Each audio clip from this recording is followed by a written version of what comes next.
Okay, Facebook, YouTube family. I know this video is being shot in vertical, but that's because I'll probably have pictures playing in the background throughout most of the video. So today I want to do my video on why I quit Greyhound. Because when I was at the job, I was very active on my social media, taking pictures with the bus, with my passengers, with my coworkers. So when I quit, being that I included so many people on the journey of it while I was doing it, I felt that it was also equally as important to kind of do a video of why I left. Because when you do something for a long time, people somewhat don't understand. If you just quit out of nowhere, they wonder, well, what happened to Terrence, or who made Terrence mad? And there's it's not even always about that. There's a story to it. But before I can really get into the whole story of why I left, I kind of need to address, how I got started in that business in the first place. So, growing up, I come from a small Ohio town, Kent, Ohio. It's a small little college town. It's like a little bit under Cleveland, 15 miles east of Akron, 15 miles west of Youngstown. So Northeast Ohio. That was where I was born and raised at. So my mom, that's where my dad's side of the family is. My mom's side is Dayton, Ohio. So anytime that we had to go down south to my grandma's, we called it the Greyhound. So in the 80s, and people think I'm crazy when I say this, they're like, a lot of people don't know what I'm talking about, but a lot of people do who were around for that Greyhound, the real Greyhound. In the 80s, there was this smell. I call it the Greyhound smell. It was a mixture of like baby lotion. It had like a lemon type of scent mixed with diesel gas. And baby lotion. I might have said baby lotion.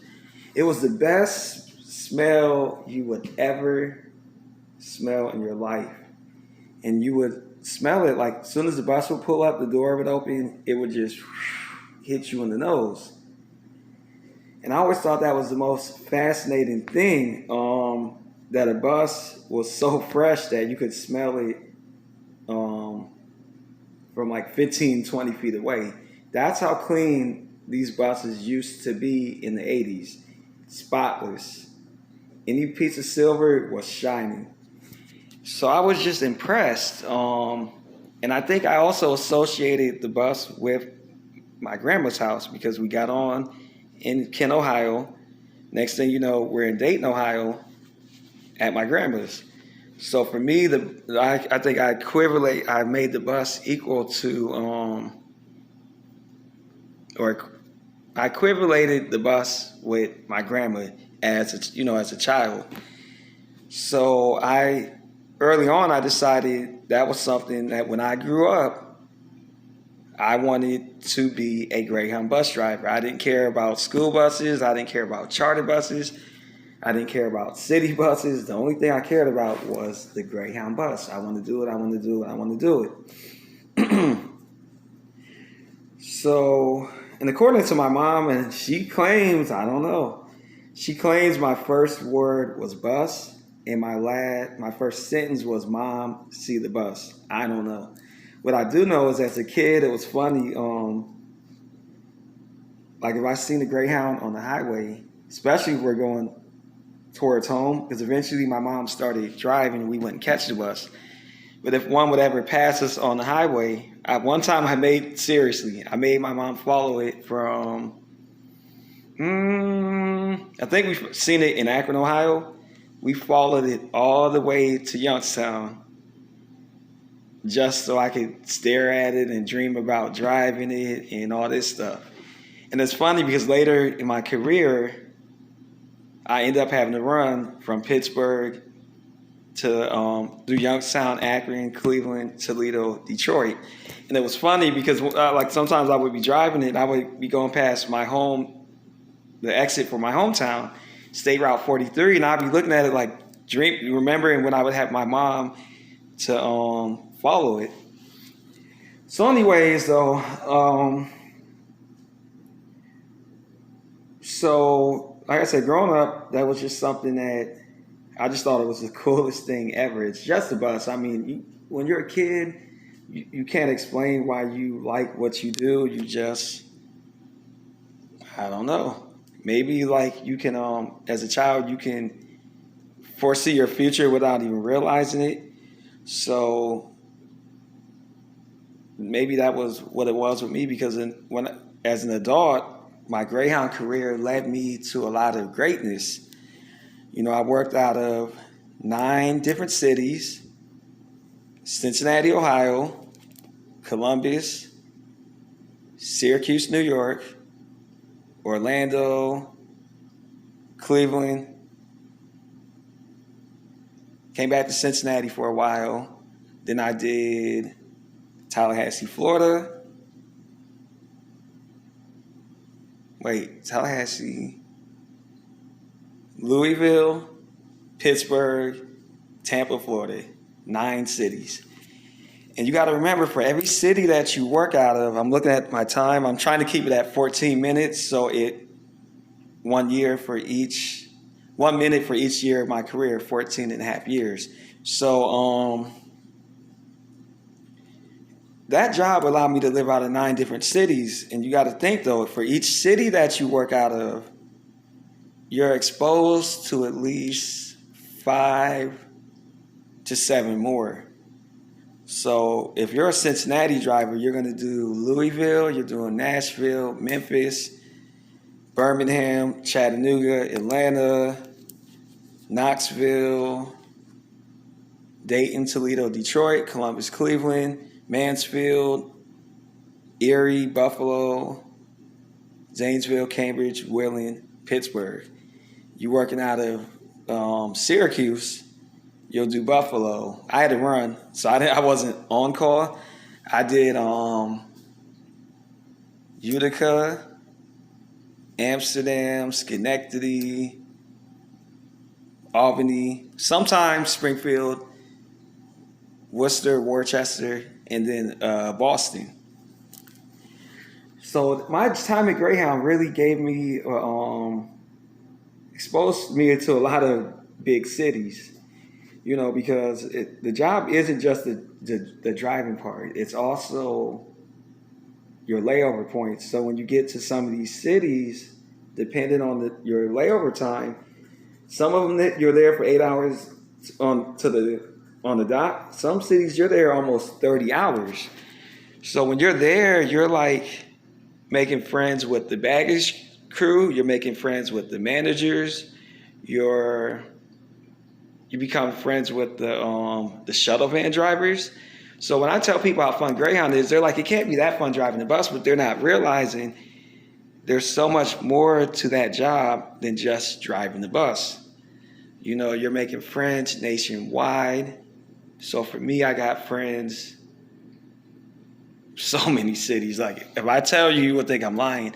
But you know, Boston, Albany, New York, Philly, Richmond, Fayetteville, all the Florida cities, because when I quit out of Tampa, Florida.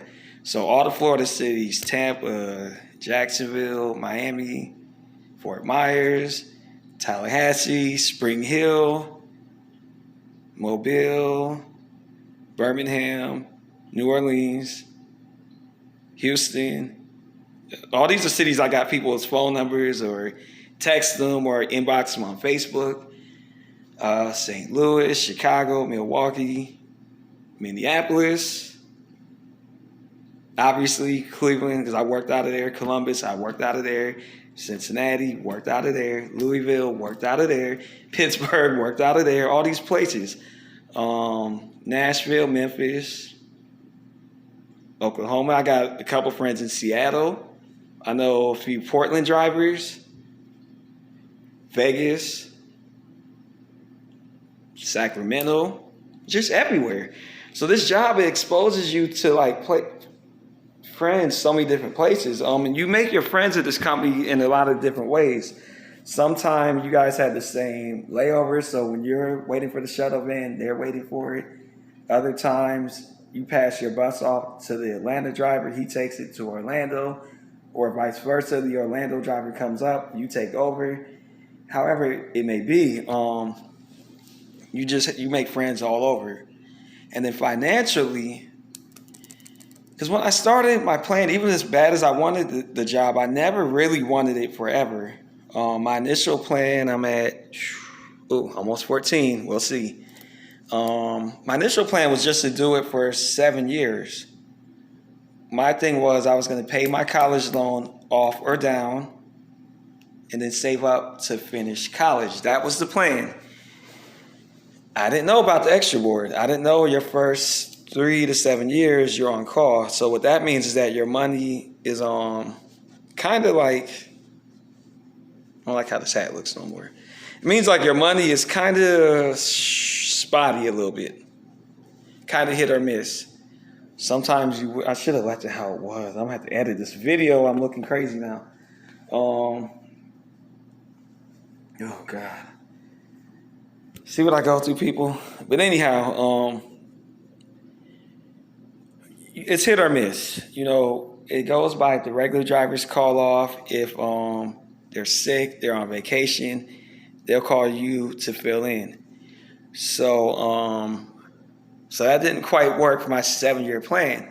What was supposed to be 7 years turned out to be 14 and a half. I came to Greyhound in October 2006. I quit. My last official day was March 11th, 2021. So 14 and a half years total, 13.5 driving. Now the driving was easy. I can honestly say that I didn't really struggle with the driving because I wanted to do it. With something that you want to do, you don't have a hard time doing it because you want to do it. I was on the board that's when you're on call, my first 3 years, and then in 2011, I got my first dedicated run, and it went to Chicago. I left Cincinnati at 12:30. You get to Indy about 2:30 in the morning, 6-hour layover. And at that time, I went to the hotel, and at that time, it was right down the street. You come out of Greyhound, past the stadium, and then it was the Holiday Inn. And then 6-hour layover, and then come back at 12. No, not 12. Come back at 9. And then I'll be in Chicago by 12 o'clock noon. I love that run so much because when I got to Indy, my friend Keisha, she lived there. So a lot of the time, she would just come pick me up, and I would still get my hotel room so I could really sleep a couple hours. But then she would, because it was broken up so much, she'll come back and pick me up, and then we would go eat. Sometimes we had the nerve to be walking by the water. I kicked it. And then I would come back, get a quick 30 minutes, 40 minutes, get a fresh shower, walk back to the terminal, and then go drive to Chicago. Those were good times. You know how people say those were the days? For me, that was probably part of my golden years because it was just everything was just fun back then. The company didn't mess with you. And I've been showing a lot of pictures, but I used to take my mom with me a lot on the road. So one time I took her to Chicago. Oh, God. And back then, the dorms were unregulated. So you could kind of sneak people in. I probably shouldn't be telling this story. But this was before I had my run, though. So one day I was taking my mom, and I'm gonna put a couple of pictures where you could see she went with me a lot on the road. So I thought I was doing a run to Cleveland. Supposed to go to Cleveland and come back. They ended up changing it. I had to do a Chicago run, so my mom was there. I'm like, you might as well come. So we get to the dorm, unregulated. It's regulated now, but it wasn't. I said, Mom, your name is. She came up with her name, Sherry Jones, and that's still her alter ego now when she does like crazy stuff. But I told her, Mom, when you're in these dorms, you don't see nobody, you don't talk to nobody, you walk with your head down, just say you're new and go about your business. We didn't get caught, of course. It ended up being, we had so much fun. Like another time she went with me. I know my story is kind of rambling, I guess, but so I'm just talking about the joys of my career, and we're at 16 minutes. I guess I'll go till I feel like stopping the video. But during those early years, it was just fun. Like leaving Cincinnati and ended up here, going to this city, ended up here. It was a golden time in my life. It's something that I will never, never, never, never forget. You know, due to the fact of how bad I wanted it, and then it ended up being just like I thought. But I was gonna tell the story about me and my mom another time. She went with me to Atlanta, Cincinnati, Knoxville, Cleveland, Tennessee, Athens, Chattanooga, Marietta, Atlanta. And then we went to my aunt's house. My aunt came and picked me up. We stayed there until Greyhound called me back for my run. So I had just got done calling them. They're like, "Oh, you're gonna do this 6 o'clock Nashville bus, da da da da da." So I stayed up a little bit more. I went to bed about maybe 1:15. About 1:30, here comes OSC. Ring, ring, ring. We need you to deadhead a bus to Knoxville. I said, when do I leave? We need it right now. I just told you I was up. Well, maybe I didn't tell you guys, but I was up with my cousins and watching TV, doing this, doing that. Because I was told I was doing a different assignment. So I'm like, okay. When I do deadheads, or when I did do deadheads, you might as well call that bus the Cracker Barrel Express. It gets there when it gets there. So we ended up driving. Of course, I drove, but I made it like 2 hours maybe to the state line, the rest area at the state line. I said, Mom, I can't do this. Pulled over. I literally opened the wheelchair lift. Oh my God. I kicked my feet out because it was raining. We kicked our feet out. We got cookies from the vending machine. We had our feet outside the door. The rain was on our feet. And you know what I had to learn to do after that?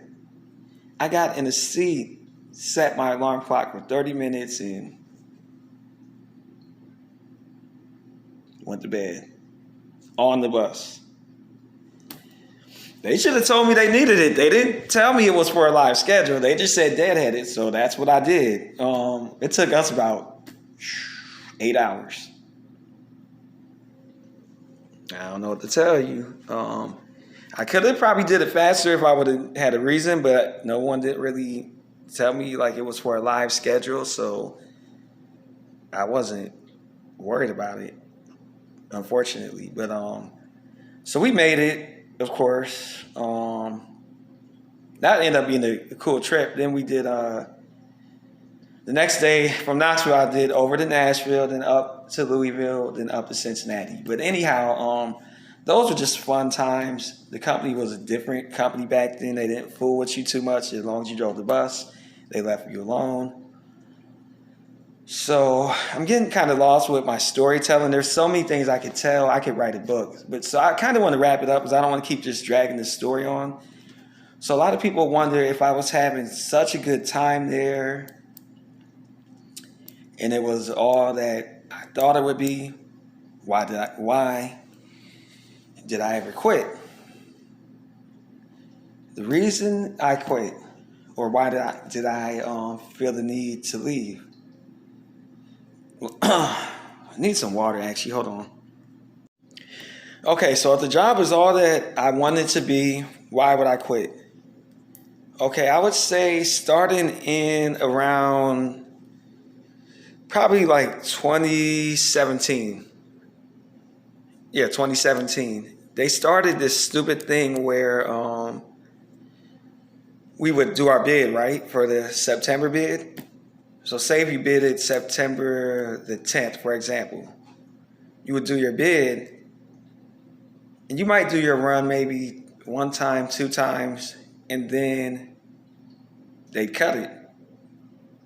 Or if they didn't cut yours, they would cut the run on top of yours, and then whoever's over you would bump you off of your run. So when it happened the first time, I was just like, okay, the business is changing.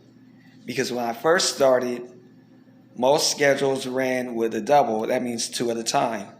By the time that I quit, most schedules on average, the first bus wasn't even full. You might have 10 or 15. So I know the business is changing. I'm not mad if you make a cut. It's your business. It's your company. You can do whatever you want. But my problem is, if you know you're going to make the cut, why would you let someone bid on something and you know you're going to change it? And this is how I know that they know, because when you do those type of changes to the system, it's not easy. They spend money. They got to pay a consultant firm. In later years, they did a computer program, and that they had it really jacked up. It was so jacked up, people were quitting like, this is stupid, I'm not doing it. It's just the way the runs were set up. But I got through that time period, but I just didn't understand. Like I say, if you want to make a cut, make a cut. But why do you wait until the end? I mean, why would you not do it before the bid instead of after? Because basically you give people false hope. You let people feel like they'll be on run A, B, and C, when in reality, you're about to be cutting it. So once you do your bid, the way the contract is, you can only bid under you, someone under lower seniority. But if you change locations, you forfeit your bidding right. So say if you're a person like me and you think your city got 5 runs and you're number 5, right? So you bid it. Then they decide, oh, we're going to cut 2 runs over him. That leaves me with nowhere to go. Whereas before, I might have been willing to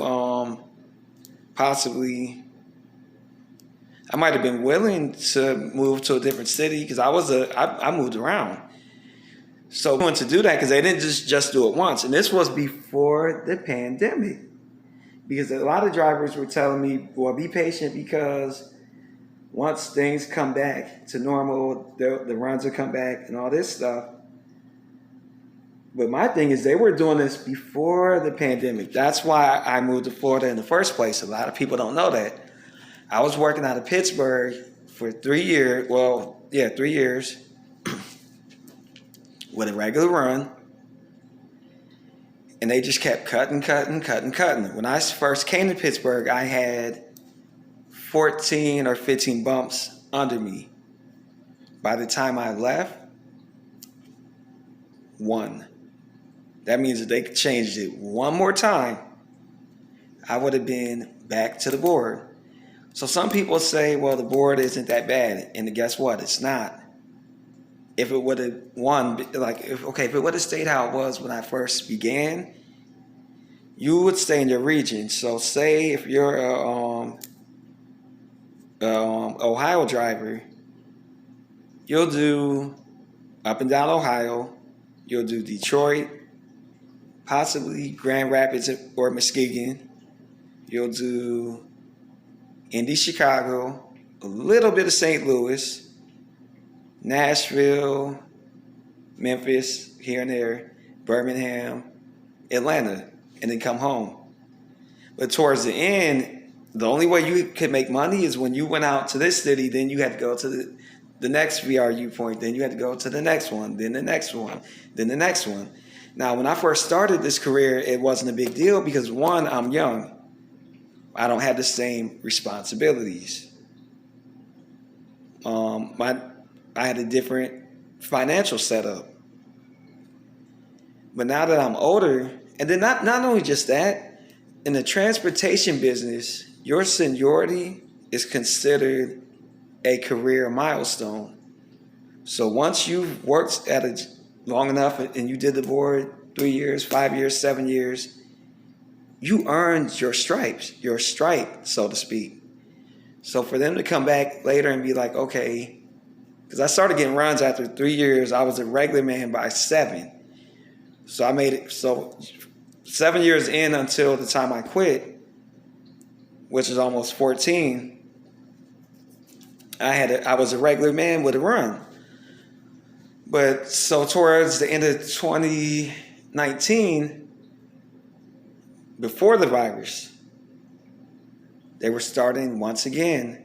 Because I moved to Florida because, like I said, in Pittsburgh, I had one more bump. So I said, you know what? This is stupid. I really felt like quitting then, but I didn't. So I moved to Florida to try to, well, my sister was here. There were some things with the kids, but also I wanted more career stability. So when I first came, I was holding runs the whole time. But little by little, it would go from 10 to 8 to 7 to 8 to 9 to 8. So it'll just keep dropping down slowly but surely. So finally, and I'm skipping over a lot of stuff, but it's for the better. One day I just woke up and I was tired of being unstable. I was tired of having to run one day, losing it the next day, because it was getting so bad that we went from 8 to 5 to 3, back to 5 to 3 to 5 to 7 to 5. And this was in like a 30-day period almost. So you can't plan nothing. You can't say, like, if you wanted to buy a car, let's say if you wanted to sign a lease, you can't count on nothing. And the thing is, it wasn't always like that. So that's why I want people to know it was not like that from the beginning. But in later years, it had gotten so bad that every day you came to work was just,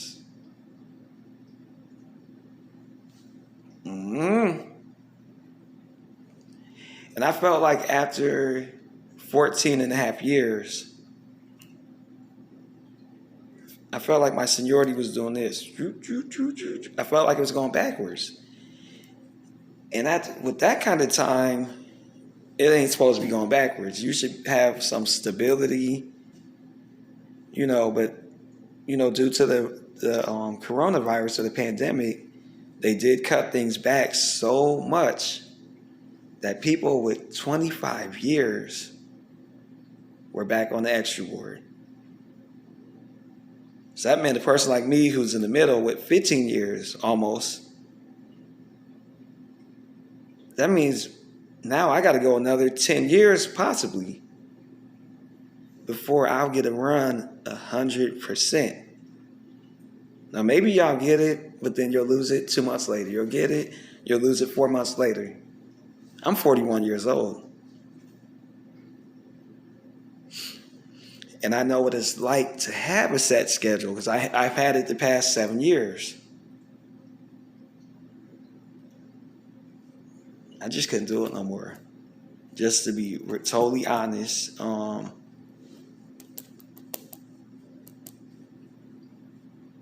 there's other things. There's a lot of stuff I'm not telling because being that I worked there so long, I have a lot of friends there. I know people in management. I know people on the run committee. I know a lot of the union reps. So to be respectful, I'm not telling a lot of stuff. But I decided for me that I just wanted regularity. I would rather make less money consistently than more money hit or miss. And then the other thing, see that? Zero. I made it my 13.5 years. I made it 13.5 years accident free. And that was very important for me to leave on my own terms. Zero KDEC violations, no drive cams, no red light alerts, no traffic tickets. You know, sometimes you have to know when to get out of something while you're still ahead and on top of things. And that was what I decided to do. No hard feelings. Just take my experience and do something a little bit different. In the oddest twist of fate, I ended up doing the city bus. I never in a million years would have seen that coming. I chose a small outfit. They don't run as much as normal city transit does, but it's enough for me to pay my bills and take care of what I need to take care of. So when God says move, you got to move. And that, you know, I did it. This is bus 86695, my final Greyhound bus that I ever drove in my life. When I went out on that trip, I knew that was going to be it. So I drove it better than I ever drove any bus. And when I got to Tampa that day, I knew within myself, this is it. We're not going to be doing too much more after today. Honestly, truthfully, I will miss it, but it's now that Greyhound's behind me, I can look back and just say it was definitely living a dream. It was everything I thought it would be, and then some. A whole lot more. More than anything, I'm just grateful. I truly am. It was a blessing, and instead of looking at it like what I'm losing, I look at it like at least I was able to do it. Some people don't get their childhood dreams. I'm one of the ones that did. So it's all good, seriously. It is all good.